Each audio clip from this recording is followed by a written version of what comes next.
빌립보서를 옥중서신이라고 합니다. 바울이 로마의 감옥에 있을 때 쓴 말씀이기 때문입니다.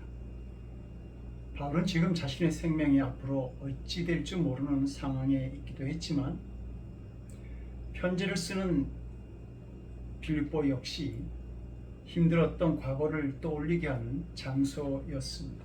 예전에 바울이 빌립보에 복음을 전하러 갔다가 귀신 들린 여자아이를 고쳐준 일이 있었는데 오히려 억울하게 매를 맞고 감옥에 갇히는 신세가 되었던 것입니다. 그러나 감옥에 갇힌 바울이 그 감옥 안에서도 기도하고 찬송하는 중에 땅이 흔들리고 옥문이 열리는 역사가 일어났고 이 놀라운 일을 보게 된 간수와 그 가족들이 바울의 복음을 받아들임으로 인해 세워진 교회가 바로 빌립보 교회였습니다. 지금은 로마의 감옥에 갇혀 있고 예전에도 감옥에 갇혀 있었던 빌립보를 향해 글을 쓰는 바울에게는 어쩌면 과거나 지금이나 변함없이 고난 중에 있는 자신의 처지를 돌아보면서 힘들고 어렵다고 한탄할 수도 있었을 것입니다. 그러나 바울은 4장 104절 분량으로 이루어진 빌립보서 말씀을 통해서 오히려 기뻐하라고 하는 말을 18번이나 하고 있습니다. 우리는 찬송을 부르다 보면 끝에 가서 똑같이 반복되어지는 가사를 계속 부를 때가 있는데 이 똑같은 가사를 후렴구라고 말합니다. 이 후렴구에는 그 찬송의 핵심적인 내용이 담겨져 있습니다. 빌립보서의 후렴구는 바로 기뻐하라는 것입니다. 바울은 빌립보서를 통해서 지금 사람들이 볼 때 나의 처지가 기뻐할 수 없는 상황이라고 말할지 모르지만 지금 나는 이 상황에서도 기뻐하고 있다라는 사실을 말하면서 빌립보 교인들에게 언제나 기뻐할 것을 권유하고 있는 것입니다. 대머리인 어느 목사님이 계셨습니다. 오랜만에 그분을 만나는 사람들은 웃으면서 목사님, 머리가 점점 헌해지십니다. 이렇게 인사를 합니다. 그러면 그 목사님은 예, 일어나 빛을 발하기 위해서 이마를 넓히고 있습니다. 라고 대답하거나 하나님께서 착하다고 자꾸 쓰다듬어 주셔서 그렇습니다. 라고 대답을 하셨습니다. 웃을 수 없는 상황에서도 그분은 웃음을 나누어 주셨기에 많은 사람들이 그분을 좋아했던 것을 기억합니다. 성도 여러분, 우리는 우리 마음 상태를 잘 조절해야 합니다. 환경은 우리를 변화무쌍하게 만듭니다. 기뻐하다가 슬퍼하다가 종잡을 수가 없게 만들죠. 그런데 이런 사람은 아직 살아계신 하나님의 완전한 주민이 될 수가 없습니다. 성경은 우리에게 일관된 마음 상태를 유지하라고 말합니다. 그것은 기쁨입니다. 즐거워하라고 하는 것이죠. 항상 기뻐하라. 다시 말하노니 기뻐하라. 항상 기뻐라고 하는 교훈은 매우 중요한 교훈이라는 말입니다. 어떻게 바울은 과거를 돌아보아도 현재의 삶을 보아도 고난의 연속이요 앞날조차 알 수 없는 감옥에서 기뻐할 수 있었을까요? 바울이 누린 기쁨은 사람이나 물질이 아닌 주님으로 인해 누리는 기쁨이었기 때문입니다. 그래서 그는 본문에서 주 안에서 기뻐하라고 권면합니다. 그러면서 주 안에서 기뻐하되 항상 기뻐하라고 말씀하죠. 왜냐하면 주 안에서 누리는 기쁨은 환경과 형편에 따라 달라지는 기쁨이 아니기 때문입니다. 얼마 전 미국의 인기 드라마 워킹데드에 출연한 배우 타일러 샌더슨이 18세의 어린 나이로 사망하면서 미국 사회에 충격을 안겨줬습니다. 그의 사망 원인은 펜다닐 중독으로 인한 과다 복용이 원인이었습니다. 2015년에서 2021년 동안 미국에서 18세에서 49세까지의 사망 원인 1위가 중증 질환이나 교통사고가 아니라 바로 펜다닐과 같은 마약성 진통제라고 합니다. 요즘 많은 사람들, 특히 젊은이들이 기쁨을 찾아 누리지 못하기에 그것을 대체하고자 마약을 합니다. 기쁨의 능력을 잃었기에 기쁨 대신 쾌락으로 대처하는 것입니다. 그런데 쾌락은 가짜 기쁨입니다. 일시적인 기쁨을 줄지 모르지만 긴 시간 고통에 머물게 만듭니다. 우리가 누릴 수 있는 참 기쁨은 주님 안에 있습니다. 주님이 주시는 평안함이 내 안에 머물러 있을 때, 그때 우리는 참 기쁨을 누릴 수 있습니다. 사도 바울은 오늘 본문 6절에서 빌립보 교회 성도들에게 아무것도 염려하지 말라고 권면합니다. 사도 바울이 이 글을 쓰고 있을 당시 빌립보 교회와 성도들은 염려와 근심 중에 있었습니다. 그들은 영적으로 수많은 도전을 받고 있었기 때문입니다. 유대인들과 거짓 교사들이 율법적인 잣대를 가지고 그들의 신앙을 탄압하고 있었고, 내부적으로는 좋은 믿음을 가졌다는 유오디아와 순두개가 서로 다툼으로 인해 신앙적인 혼동과 회의가 성도들에게 있었던 것입니다. 그러다 보니까 빌립보서 2장 21절의 말씀처럼 저희가 다 자기 일을 구하고 그리스도 예수의 일을 구하지 아니하는 일이 일어나게 된 것입니다. 오직 믿음으로만 살겠다는 열심으로 바울에게 큰 기쁨이 되었던 빌립보 교회와 성도들이었는데, 외부적인 핍박, 내부적인 분열로 신앙의 위기에 처하게 된 것입니다. 그렇게 되자 일부 성도들이 염려하기 시작한 것입니다. 그때 바울은 말합니다. 아무것도 염려하지 말아라.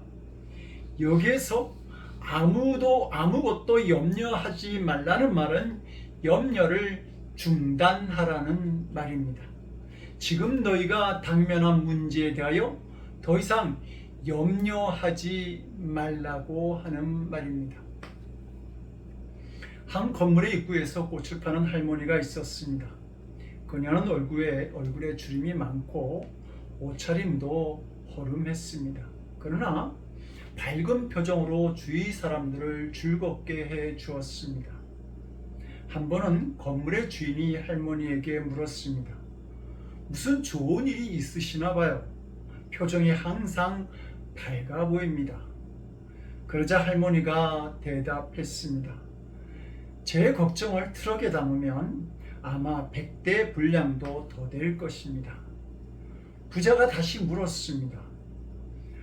그런데도 어떻게 그런 밝은 표정을 지을 수 있습니까? 무슨 특별한 비결이 있나요? 할머니는 부자에게 행복한 삶의 비결을 들려줍니다. 내게 특별한 비결이 하나 있어요. 저는 고통이 닥치면 예수께서 무덤에 머물러 계셨던 사흘을 생각하면서 사흘 동안 기다립니다. 사흘 뒤에는 어김없이 새로운 해가 뜬답니다. 우리가 고통스럽게 생각하는 고민 중 90% 이상은 시간이 지나면 자연스럽게 해결될 것들입니다. 살만 인내하면 대부분의 문제는 자연히 해결된다고 하는 것입니다. 사도 야고보는 야고보서 1장 2절에서 이렇게 말씀합니다. 내 형제들아, 너희가 여러 가지 시험을 만나거든 온전히 기쁘게 여기라. 시련이 왔다고 우울해하거나 낙심하지 말고 기뻐하라는 것입니다. 어깨를 펴라는 말입니다. 역시 하나님에 대한 믿음 때문입니다. 하나님께서는 우리 아버지가 되시고 우리를 능히 회복시키실 분입니다. 하나님께서는 우리에게 감당치 못할 시험을 주시지 아니하시고 시험 당할 즈음에 피할 길도 주시고 유익하기에 어려움도 허락하시는 것입니다. 이것이 믿음입니다. 그렇습니다. 믿어지면 기뻐집니다. 그러나 항상 기뻐하다가도 믿음이 달라지기도 한다는 것을 명심해야 합니다. 그러므로 로마서 12장 12절은 소망 중에 즐거워하라고 우리에게 권면합니다.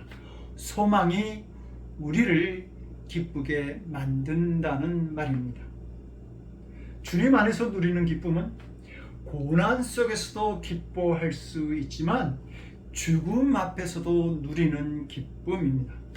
신약 성경에는 기쁨이라는 단어가 약 60회 정도 사용되어졌는데 헬라어로 카라라고 말씀합니다.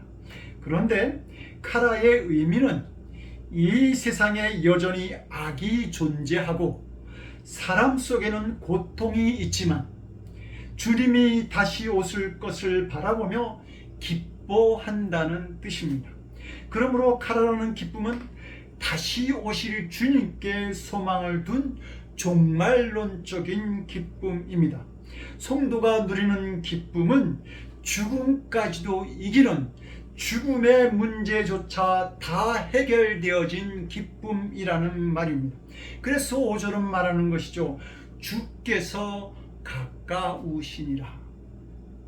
초대교회 스데반 집사가 돌에 맞아 죽는 아픔 속에서도 평안한 얼굴로 자기를 죽이는 자들을 위해 기도합니다. 그는 자신을 영접하기 위해 서 계시는 예수님을 보았기 때문이죠. 사도 바울은 교회의 이기를 보며 염려하고 있는 빌립보 교인들에게 염려하지 말고 오직 모든 일에 기도와 간구로 너희 구할 것을 감사함으로 아뢰라고 권면합니다. 기쁨은 염려가 아니라 기도할 때에 회복되어진다는 말입니다. 예수님께서 공생의 삶을 사시는 동안 많은 사람들에게 놀라운 기적을 행하셨는데 그 기적의 대부분은 사람들이 예수님을 찾아와 간구할 때 일어납니다. 본인이 찾아오든 친구가 찾아오든 부모가 찾아오든 아니면 종의 주인이 찾아오든 다 예수님께 와서 자신들의 문제를 아뢰게 될 때에 예수님은 사람이 감히 생각할 수 없는 놀라운 일들을 행하심으로 그들을 구원하여 주셨습니다.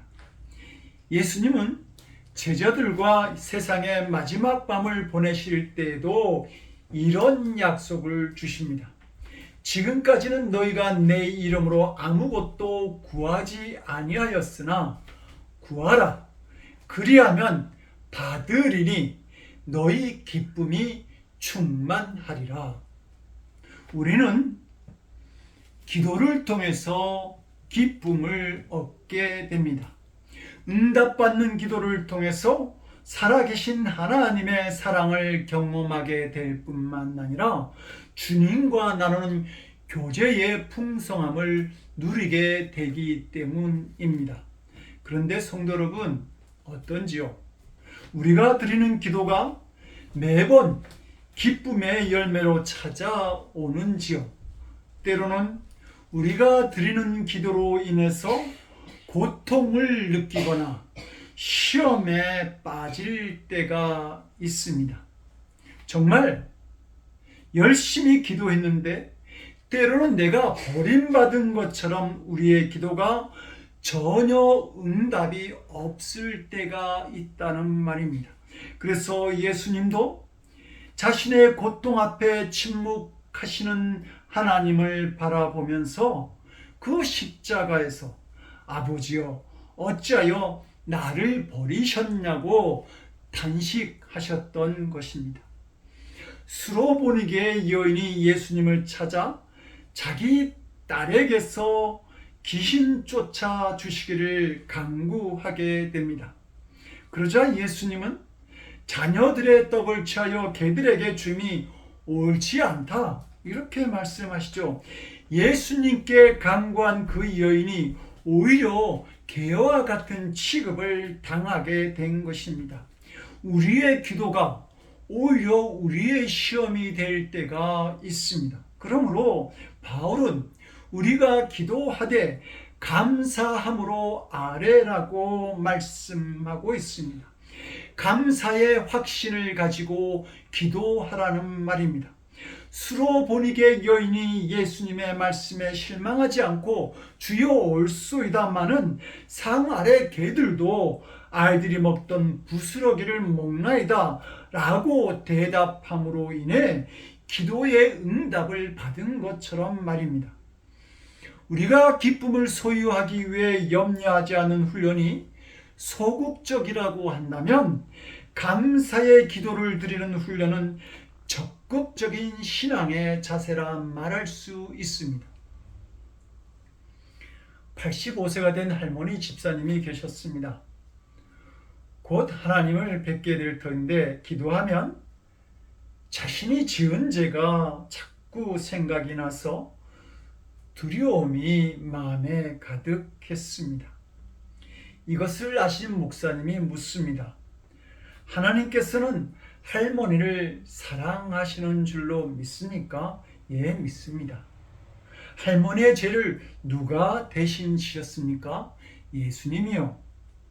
그러면 이제는 하나님 나의 죄를 용서해 주세요 하지 말고 하나님 나의 죄를 용서해 주셔서 감사합니다 라고 기도하세요.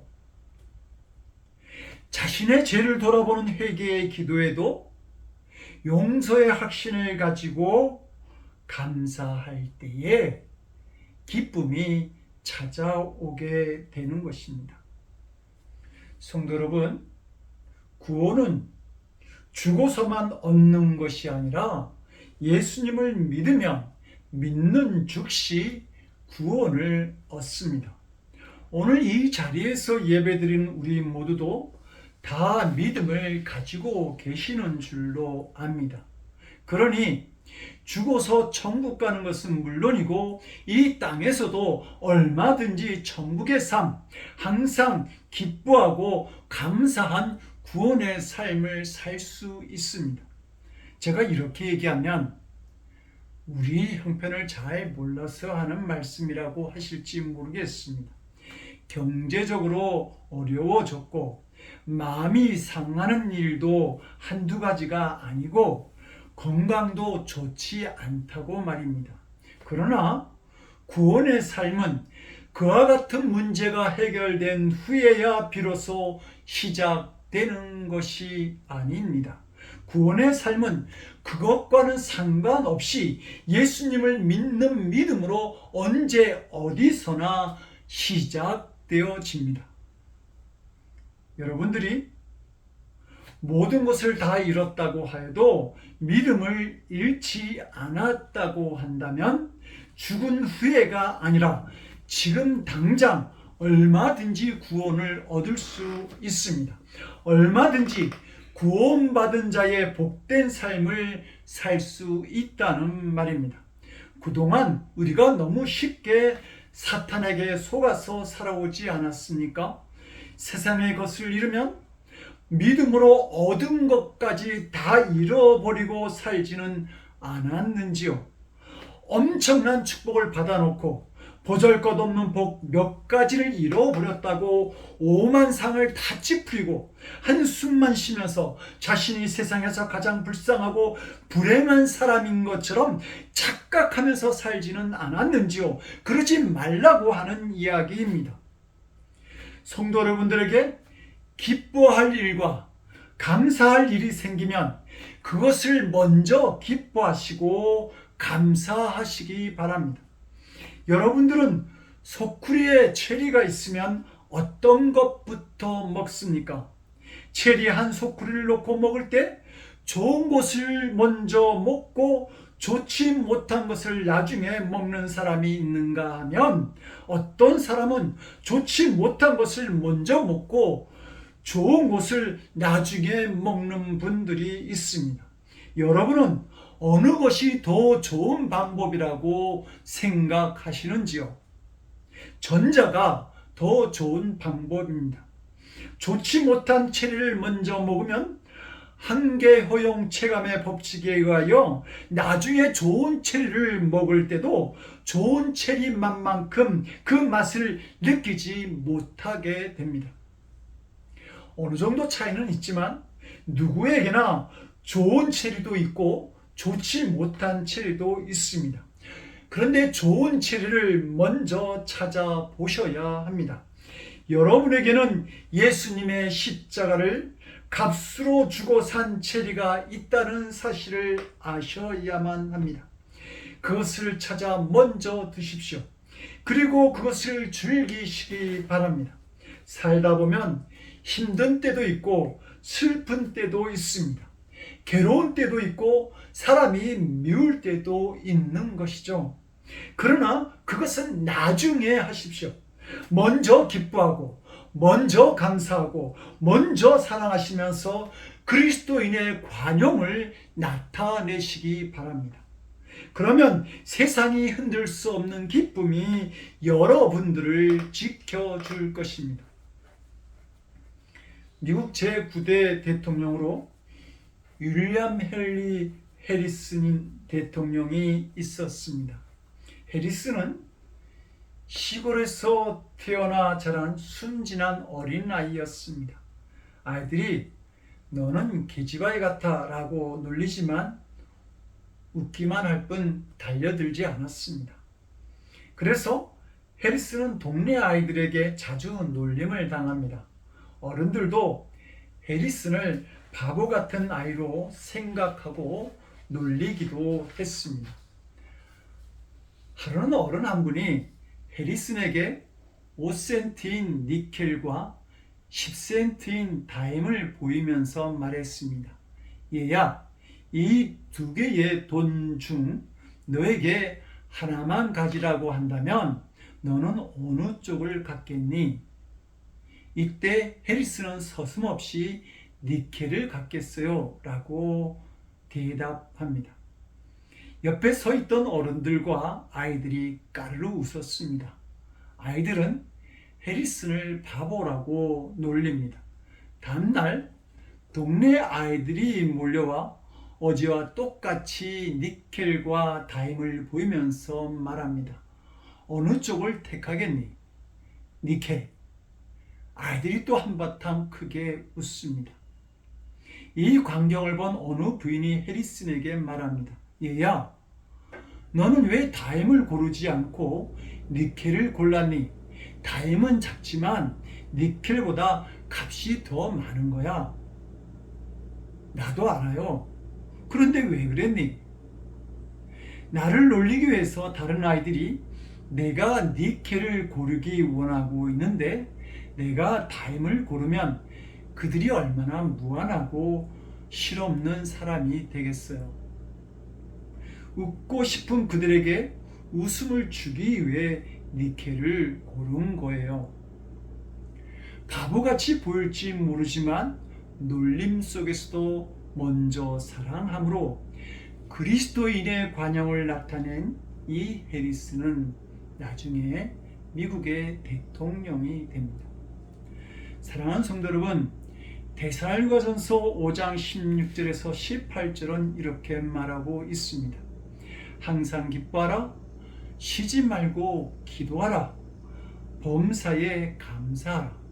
이는 그리스도 예수 안에서 너희를 향하신 하나님의 뜻이니라.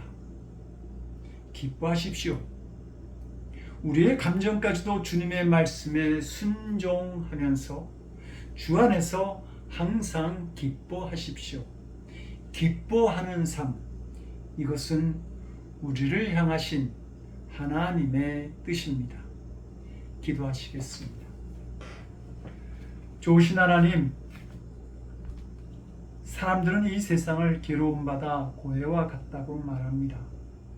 그러나 예수님 이 땅에 오셔서 괴로운 세상에 빼앗을 수 없는 기쁨을 주셨으니 우리가 예수님 안에서 항상 기뻐하는 자들이 될 수 있도록 도와주시옵소서.